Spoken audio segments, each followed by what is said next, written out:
Ang sumpa ng sakit na ito, winawasak ko na ngayon. Bawat sumpa ng karamdaman, binabalik ko na ngayon. At ipinapahayag ko na bawat espiritu ng pangkukulam, bawat espiritu ng karamdaman at depression ay dapat umalis sa pangalan ni Jesus. Sa bilang na 3, 1, 2, 3. Malaya ka na. Salamat, Jesus. Mi nombre es Patricia Alas y vine aquí para recibir un milagro de parte de Dios. Ako si Patricia Alas at pumunta ako rito para tumanggap ng himala mula sa Diyos.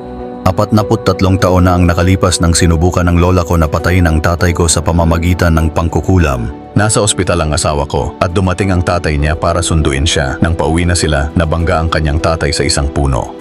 Y yo sentía, desde que yo me convertí a Cristo, yo sentía que alguien tenía que orar por mí, que tuviera la unción verdadera de Dios. Simula nang tanggapin ko si Jesus, umaasa ako na may magdarasal para sa akin na may kapangyarihan ng Diyos. At nang makita ko ang apostol sa pagkakataong ito sa 7-hour conference at sinasabi sa akin ng aking espiritu na kailangan niya akong ipagdasal, ngunit hindi nila ako pinayagang lumapit sa altar.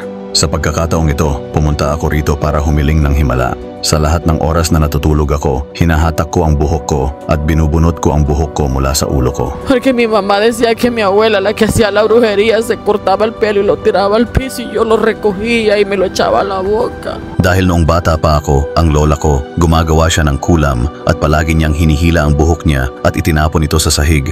Tapos pinupulot ko at kinakain ko. Nang ipanalangin niya ako at sinabi niya sa akin noong bata pa ako ay may gumawa ng pangkukulam sa akin. Naaalala ko na lola ko ang gumawa noon sa akin. May nangyari nung maliit na bata ka pa lang. Nakikita ko ang nangyaring pangkukulam sa iyo. Winawasak ko ngayon ang mga sumpa ng pangkukulam na ito mula sa iyong buhay. Itong bagay na ito na paulit-ulit nangyayari sa 3 henerasyon sa inyong pamilya. Binabasag ko ang sumpa na ito sa iyo ngayon. 43 taon na akong nagdurusa dito at walang nagdarasal para sa akin.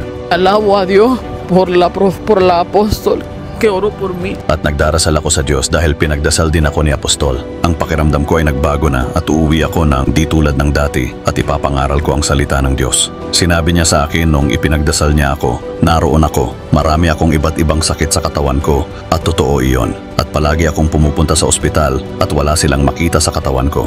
Pero ahora me siento libre en el nombre de Jesús. Pero sa araw na ito, malaya ako sa pangalan ni Jesus. Ano ang naisip mo noong nakahiga sa sahig ang nanay mo?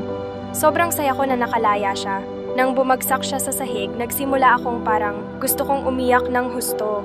Nanginginig din ako. Wow! Oo, maganda ang pakiramdam ko at sobrang saya ko. Oo, natutuwa ako na malaya na ang nanay mo. Amen. Alleluia.